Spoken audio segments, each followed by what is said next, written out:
పౌలంటున్నాడు, మీరు అడిగిన వాటి విషయమై నేను చెప్పేది ఏమంటే, స్త్రీని ముట్టకుండడము పురుషునికి మేలు. అయినను జారత్వములు జరుగుతున్నందున ప్రతివానికి స్వంత భార్య ఉండాలి, ప్రతి స్త్రీకి స్వభర్త ఉండాలి. శ్రోతలు, ఈ అధ్యాయమంతా వివాహానికి సంబంధించినది. అపుత్రుడైన పౌలు ఈ అంశం మీద ఏమి చెబుతాడో అని సంఘస్థులు కొన్ని ప్రశ్నలు రాశారు. వాటికి జవాబుగా ఆయన ఈ అధ్యాయం రాశాడు. విశ్వాసి శరీరం ప్రభువుకు చెందింది, అందుచేత శరీరాన్ని ఇష్టమొచ్చినట్లు దుర్వినియోగం చెయ్యకూడదు. నీ శరీరం పరిశుద్ధాత్మకు ఆలయం. మన శరీరాలు ప్రభువు మహిమార్థమై వినియోగం కావాలి అని ఇంతకు ముందే పౌలు చెప్పాడు. అసలు పౌలుకు పెండ్లి అయిందా అని కొందరు అడుగుతూ ఉంటారు. పెండ్లి అయి ఉండకపోతే పౌలు అనుభవాత్మకమైన మాటలు చెప్పలేడు. అవి కేవలం సిద్ధాంతపు పలుకులవుతాయి. పౌలు అనుభవించిందే చెప్తాడు. అందులో మనకెట్టి సందేహము ఉండనక్కర్లేదు. పరిశుద్ధాత్మ పౌలు ద్వారా పలికిన దేవుని మాటలివి. పౌలుకు పెండ్లి అయి ఉండవచ్చు గాని భార్య చనిపోయిందేమో అని మరికొందరు ఊహిస్తారు. అసలు సంగతి ఏమిటంటే, పౌలు మొదట సన్హెద్రిను సభలో ఒక సభ్యుడు. అపొస్తలుల కార్యములు 26వ అధ్యాయం 10వ వచనంలో పౌలు సాక్ష్యం, యెరూషలేములో నేను చేసింది ఇదే. నేను ప్రధాన యాజకుల వలన అధికారము పొంది పరిశుద్ధులను అనేకులను చెరసాలలో వేసి వారిని చంపినప్పుడు సమ్మతించాను. ఇది ఎలా చేయగలిగాడు? ఇతని ప్రతిపాదనకు అనుకూలంగా సన్హెద్రిను సభలో ఓట్లు వచ్చాయి. అనగా అతడు సన్హెద్రినులో ఒక సభ్యుడు, అంటే అతడు వివాహితుడు. సన్హెద్రిను సభలో ప్రతి సభ్యుడు వివాహితుడై ఉండాలి. అది సభ్యత్వానికి ప్రాథమిక నిబంధన. యూద యువకులు యుక్త వయస్సులో పెండ్లి చేసుకుని తీరాలి అనే సామాజిక నియమం ఉంది. మన పిల్లలకు 18 సంవత్సరాల వయస్సుండాలి. ఆదికాండం 5వ అధ్యాయం 2వ వచనానికి ఇది ఒక వ్యాఖ్యానం. భార్య లేని పురుషుడు అసలు యూద యువకుడేనా? పౌలుకు ఒకప్పుడు పెండ్లి అయింది, అయితే భార్య చనిపోయింది. తిరిగి అతడు పెళ్లి చేసుకోలేదు. 1 కొరింథీ 9వ అధ్యాయం 5వ వచనంలో పౌలన్నాడు, తక్కిన అపొస్తలుల వలె, ప్రభువు యొక్క సహోదరుల వలె, కేఫా వలె విశ్వాసురాలైన భార్యను వెంటబెట్టుకుని తిరగడానికి మాకు అధికారము లేదా? ఇంతకు పౌలు ఏమంటున్నాడు? నేను మళ్లీ పెళ్లి చేసుకోవచ్చు, ఏ అభ్యంతరమూ లేదు. గాని దేవుడు నాకు అప్పగించిన సేవ విస్తృతమైనది, కఠినమైనది. ఇప్పుడు నేను పెళ్లాడి ఒక స్త్రీని నా వెంట తీసుకువెళ్ళడానికి రమ్మని ఆమెను నిర్బంధ పెట్టడమా? అది నాకిష్టం లేదు అంటున్నాడు. అది సంగతి. పౌలు వివాహితుడే గనుకే స్వానుభవంతో పెండ్లి ప్రసంగంలో ఎఫెసీ 5వ అధ్యాయం 5వ వచనంలో అనగలిగాడు, పురుషులారా మీ భార్యలను ప్రేమించండి, అటువలే క్రీస్తు కూడా తన సంఘమును ప్రేమించి దాని కొరకు తనను తాను అప్పగించుకున్నాడు. పౌలు తన వ్యక్తిగత విషయాలు, కుటుంబ జీవితములోని వివరాలు అంతగా చెప్పలేదు. ఆయన మనస్సు నిండా పరలోక దర్శనం ఉంది. అయినా వివాహాన్ని గురించి ఆయన చెప్పిన అమూల్య సత్యాలను బట్టి ఆయనకు పెండ్లి అయిందని, అయితే ఆమె చనిపోయిందని పలువురి అభిప్రాయం. శ్రోతలు, కొరింతు పట్టణం ఎలాంటిది? అక్కడి ప్రజల సభ్యత ఎలాంటిది? ముందు ఈ విషయాన్ని మనం గ్రహించాలి. కొరింతులో ఎత్తైన కొండ ఒకటి ఉంది. ఆ కొండ శిఖరం మీద ఒక దేవతా విగ్రహం ఉంది. అది కామదేవత. ఆ దేవత పేరు అఫ్రోడైట్. శత్రురాజులు వచ్చి ఆ దేవాలయాన్ని పడగొట్టి ఆ రాళ్లతో రాజసౌధాన్ని నిర్మించారు. ఆ దేవస్థానానికి సంబంధించిన 1000 మంది దేవదాసీలు ఉండేవారు.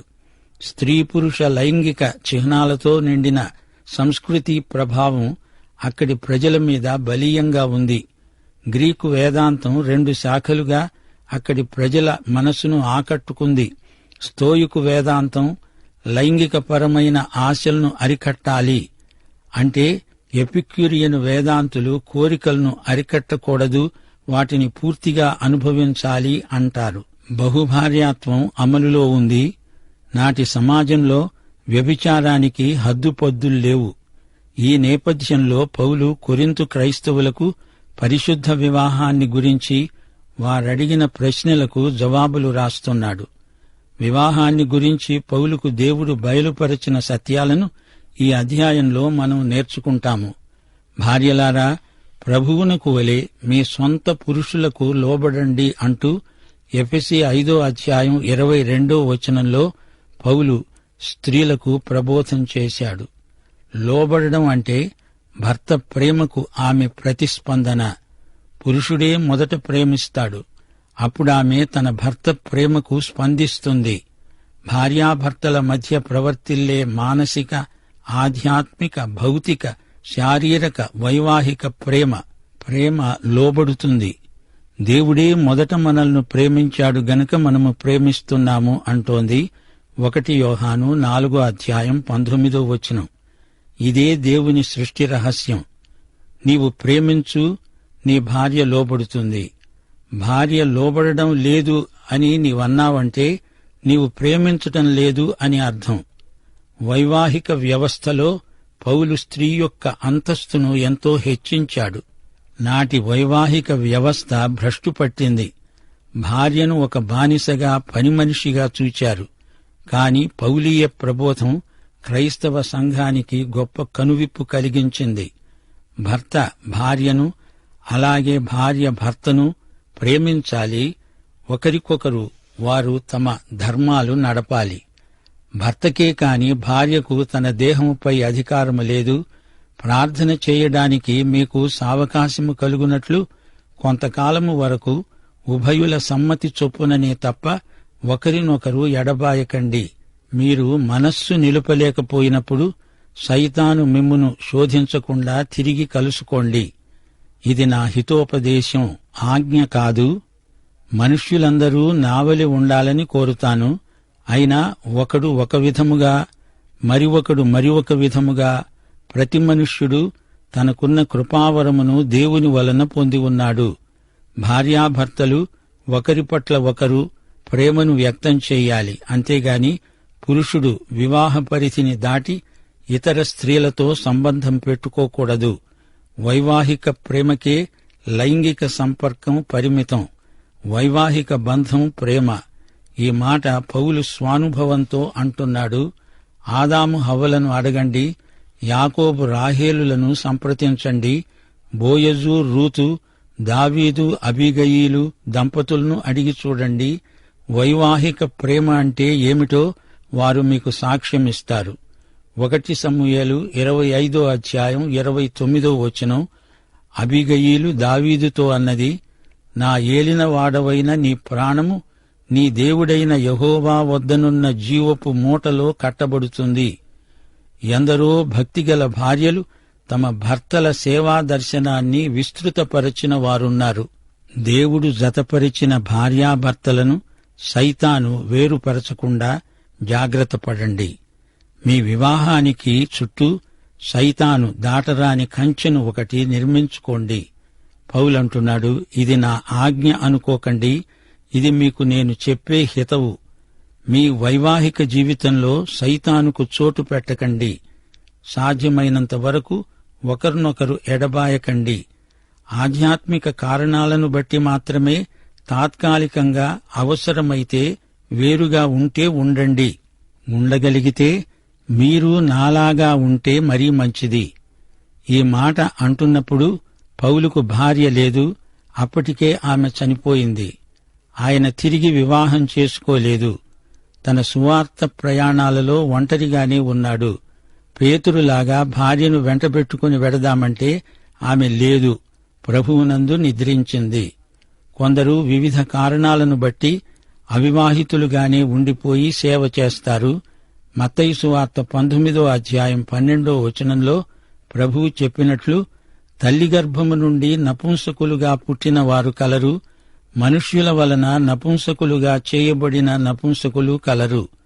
పరలోక రాజ్యము నిమిత్తము తమను తామే నపుంసకులనుగా చేసుకొనిన నపుంసకులు కలరు.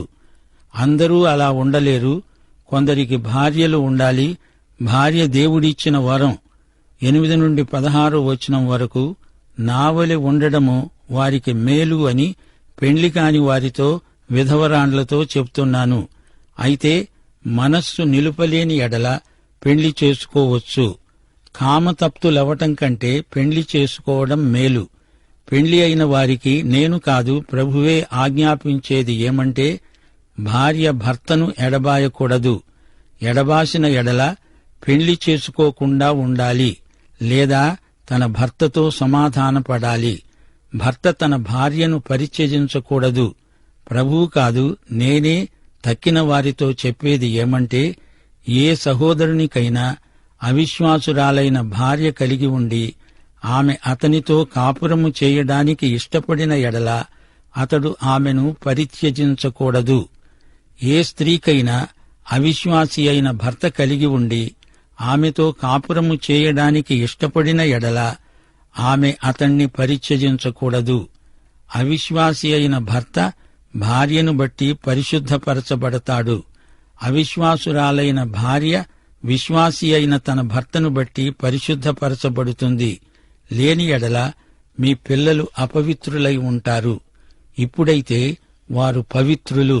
అయితే అవిశ్వాసి అయిన వాడు ఎడబాస్తే ఎడబాయవచ్చు.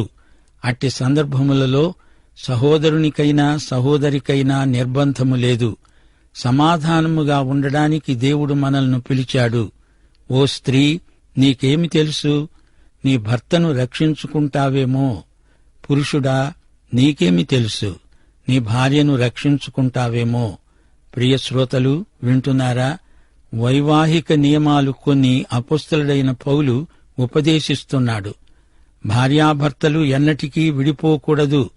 అలాంటి స్థితి తప్పనిసరిగా సంభవిస్తే వారు తిరిగి పెళ్లాడడానికి అనుమతి లేదు. అయితే కొరింథు సంఘంలో ఒక సమస్య తలెత్తింది. భర్త విశ్వాసి అయ్యాడు, భార్య ఇంకా అవిశ్వాసిగానే ఉంది. అప్పుడేం చెయ్యాలి? అలాగే మరో కుటుంబంలో భార్య విశ్వాసి, భర్త అవిశ్వాసి. అలాంటి పరిస్థితిలో విశ్వాసి అయిన వ్యక్తి కర్తవ్యమేమిటి? భార్యాభర్తలలో ఒకరు విశ్వాసి అయి ఉంటే సాధ్యమైనంత వరకు కలిసి ఉండే ప్రయత్నమే చెయ్యండి. వారికి పిల్లలున్నారనుకోండి, అలాంటప్పుడు ఆ పిల్లల కోసమైనా వారు విడిపోకుండా ఉండేందుకు ప్రయత్నించాలి. అయితే అవిశ్వాసి కాదు కూడదు అని వెళ్లిపోతేనో అప్పుడు విశ్వాసికి తీర్మాన స్వేచ్ఛ ఉంది. అయితే విడువబడిన ఈ వ్యక్తి మళ్లీ పెళ్లి చేసుకోవచ్చా? దానికి సాధారణమైన నియమాన్ని పౌలు పేర్కొనలేదు. భార్యాభర్తలలో నిర్దోషి అయిన వ్యక్తిని బట్టి తీర్మానం ఉంటుంది. అయితే ఈ స్వేచ్ఛను దుర్వినియోగపరచరాదు. కావాలని ఆ వ్యక్తిని ఎలాగైనా వదిలించుకోవాలని అలాంటి పరిస్థితిని కల్పించి దానికి ఆధ్యాత్మిక రంగు పులిమేవారు నాడు నేడు ఉంటూనే ఉన్నారు. మనుషుల కఠిన హృదయాన్ని కనిపెట్టి చూడాలి. భార్యాభర్తలలో ఒకరు అవిశ్వాసి అయితే విశ్వాసి అవిశ్వాసిని ప్రభువు కోసం సంపాదించడానికి ప్రయత్నించాలి, ప్రార్థించాలి. 17 నుండి 24 వచనం వరకు ప్రభువు ప్రతివానికి ఏ స్థితి నియమించాడో, దేవుడు ప్రతివాణ్ణి ఏ స్థితి యందు పిలిచాడో ఆ స్థితి యందే నడుచుకోవాలి. ఈ ప్రకారమే సంఘములన్నిటిలో నియమిస్తున్నాను. సున్నతి పొందినవాడు ఎవడైనా పిలువబడ్డాడా? అతడు సున్నతిని పోగొట్టుకోవద్దు. సున్నతి పొందని వాడెవడైనా పిలువబడ్డాడా? సున్నతి పొందవద్దు. దేవుని ఆజ్ఞలను అనుసరించటమే ముఖ్యము కాని సున్నతి పొందడములో ఏమీ లేదు, సున్నతి పొందకపోవడములో ఏమీ లేదు. ప్రతివాడు ఏ స్థితిలో పిలువబడ్డాడో ఆ స్థితిలోనే ఉండాలి. దాసుడువై ఉండగా పిలువబడ్డావా? చింతపడవద్దు. గాని స్వతంత్రుడివడానికి శక్తి కలిగిన ఎడల స్వతంత్రుడివి అవడం మరీ మంచిది. ప్రభువునందు పిలువబడిన దాసుడు ప్రభువు వలన స్వాతంత్ర్యము పొందినవాడు. ఆ ప్రకారమే స్వతంత్రుడై ఉండి పిలువబడినవాడు క్రీస్తు దాసుడు. మీరు విలువ పెట్టి కొనబడిన వారు గనుక మనుష్యులకు దాసులు కాకుండా ఉండండి. సహోదరులారా, ప్రతి మనుష్యుడు ఏ స్థితిలో పిలువబడతాడో ఆ స్థితిలోనే దేవునితో సహవాసము కలిగి ఉండాలి. పౌలు హెచ్చరికలు నిత్యత్వపు విలువ గలవి. వివాహితులారా, వివాహితులైన మీరు వివాహ పరిధి నుండి పారిపోకండి. అదే స్థితిలో ప్రభువును మహిమపరచండి. అవిశ్వాసి అయిన నీ భర్తను గాని నీ భార్యను గాని ప్రేమతో ప్రభువులోకి రాబట్టుకోండి. అనవసరమైన గొడవలు పెట్టుకోకండి. యూదుడు రక్షించబడి క్రైస్తవుడయ్యాడు. అది వ్యక్తిలో మార్పు గాని మతం మార్పిడి కాదు, స్థితి మార్పు గాని పరిస్థితి మార్పు కాదు అంటున్నాడు భక్త పౌలు. ఇశ్రాయేలీయుడు ఇశ్రాయేలీయుడుగానే రక్షణ పొందుతాడు, అన్యుడు అన్యుడుగానే రక్షణ పొందుతాడు. అంతేగాని రక్షణ పొందడానికి అన్యుడు యూదుడు కానక్కర్లేదు. క్రీస్తును బట్టి ఆయన ద్వారానే రక్షణ, నూతన జన్మ. క్రీస్తు విధేయులే క్రైస్తవులు. ఏ పరిస్థితిలో పిలువబడ్డారో అక్కడే ఉండిపోవాలి. ఇశ్రాయేలీయుడు అన్యుడు అందరూ క్రీస్తునందు ఒకటే. రక్షించబడిన బానిసలు ఆ రోజుల్లో ఎందరో ఉండేవారు. క్రైస్తవుణ్ణి అయ్యాను అని చెప్పి యజమానికి తిరుగుబాటు చెయ్యకు. ఒకవేళ శాంతియుతంగానే దేవుడు నిన్ను స్వతంత్రుణ్ణి చేస్తాడేమో. రక్షించబడగానే ఉద్రేకంతో కొందరు స్త్రీలు తమ కుటుంబ బాధ్యతలను వదిలేసి ఆ ఫలాన గొప్ప బోధకురాండ్రమైపోవాలి అనుకోవడం పెద్ద పొరపాటు. గృహిణి ధర్మం పిల్లల పెంపకంలో, ఆ సేవలో దేవుణ్ణి మహిమపరచాలి. ప్రియ శ్రోతలు వింటున్నారా? మనము యేసుక్రీస్తు యొక్క అమూల్య రక్తము చేత కొనబడిన వారము. మనం పూర్తిగా ఆయనకే చెంది ఉన్నాము. మనము మనుష్యులకు దాసులము కాకూడదు. ఏ మనిషికి మనం బానిసలం కాము. మన విశ్వాసానికి ఆటంకం కలిగించే ఏ పనిగాని ఉద్యోగంగాని మనము చెయ్యము, చెయ్యలేము. ఇంతకు పౌలు చెబుతున్నదేమంటే, ఒక వ్యక్తి సువార్త విని రక్షించబడినప్పుడు అతడు ఏ పని చేస్తున్నా, ఏ పరిస్థితిలో ఉన్నా తన విశ్వాసానికి అభ్యంతరం కానప్పుడు తానున్న చోటనే ఉండిపోవాలి. తన ప్రభువుకు నమ్మకంగా జీవించాలి. నీవెక్కడ ఉన్నా ఏం చేసినా ప్రభువుకే నీ జీవితంలో ప్రథమ స్థానమివ్వాలి. అది సాధ్యం కాకపోతే ఆ పని మానేయి. ప్రభువే నీకు మరో మంచి పని చూపెడతాడు. ఏమీ లేదు, నీవెక్కడున్నా నీవు దేవుని బిడ్డవు అని జ్ఞాపకముంచుకో. నీవు కొత్త సృష్టివైతే అన్నీ నీకు కొత్తవిగా కనపడతాయి. నీ యూద జాతి, నీ అన్య జాతి ఏదైనా అందరూ క్రీస్తునందు ఒక కొత్త వంశమవుతారు. నీ యూద గుర్తింపును ఎలా పోగొట్టుకోగలవు? దానిని ఉండనియ్యి. అది నీ సాక్ష్యానికి ఉపకరిస్తుంది గదా. రక్షించబడిన మనిషి బానిసగా పనిచేస్తుండవచ్చు గాని అంతరంగమందు స్వతంత్రుడు. అందరము క్రీస్తుకు ప్రేమ బానిసలమే. సోదరీ సోదరులారా, ఈ పాఠంలోని సత్యాలు నిత్యమైన విలువగలవి. 7వ అధ్యాయం 1 నుండి 9వ వచనం వరకు వివాహం దేవుని వరం. కొందరు వివాహము లేకుండా ఉండగలరు గాని అందరూ ఉండలేరు. ఏదేమైనా దేవుని చిత్తమే మనకు ముఖ్యం. 10 నుండి 16వ వచనం వరకు వివాహము ఒక సేవ.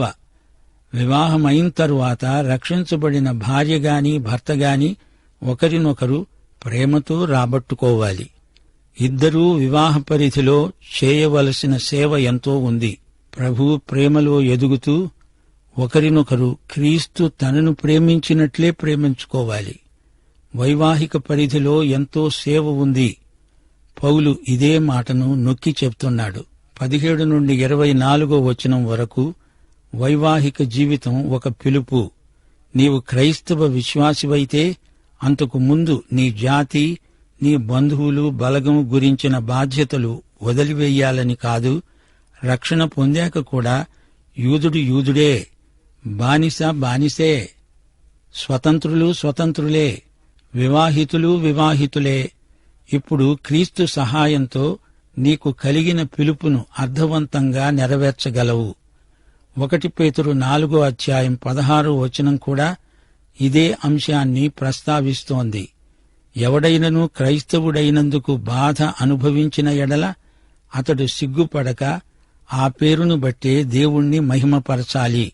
ఒక విశ్వాసి అవిశ్వాసి భార్యాభర్తలుగా జీవిస్తూ ఉంటే కొంతకాలానికి విశ్వాసి ప్రేమే అవతలి వ్యక్తిని గెలుస్తుంది అని పౌలీయ భావన. అవును, ఇది అక్షరాలా నిజం. ప్రేమే జయిస్తుంది. లోకమును జయించే విజయము మన విశ్వాసమే, మన ప్రేమే. విశ్వాసి కుటుంబంలో పుట్టిన బిడ్డ దేవుని కుటుంబంలోకి భౌతికంగా ప్రవేశిస్తున్నట్లే గదా. అవిశ్వాసాన్ని, పాపాన్ని విశ్వాసిలోని కృపే గెలవాలి అని పౌలు ఆకాంక్ష. దాంపత్య ప్రేమ యేసు ప్రేమను ప్రతిఫలించాలి, ప్రతిబింబించాలి. ప్రియ శ్రోత, నీవు రక్షించబడ్డావా? దేవుడు మిమ్మును సమృద్ధిగా దీవించునుగాక. మన ప్రభువైన యేసుక్రీస్తు వారి కృప, తండ్రి అయిన దేవుని ప్రేమ, పరిశుద్ధాత్మ యొక్క అన్యోన్య సహవాసము మనకందరికీ సదాకాలము తోడై ఉండునుగాక. ఆమేన్.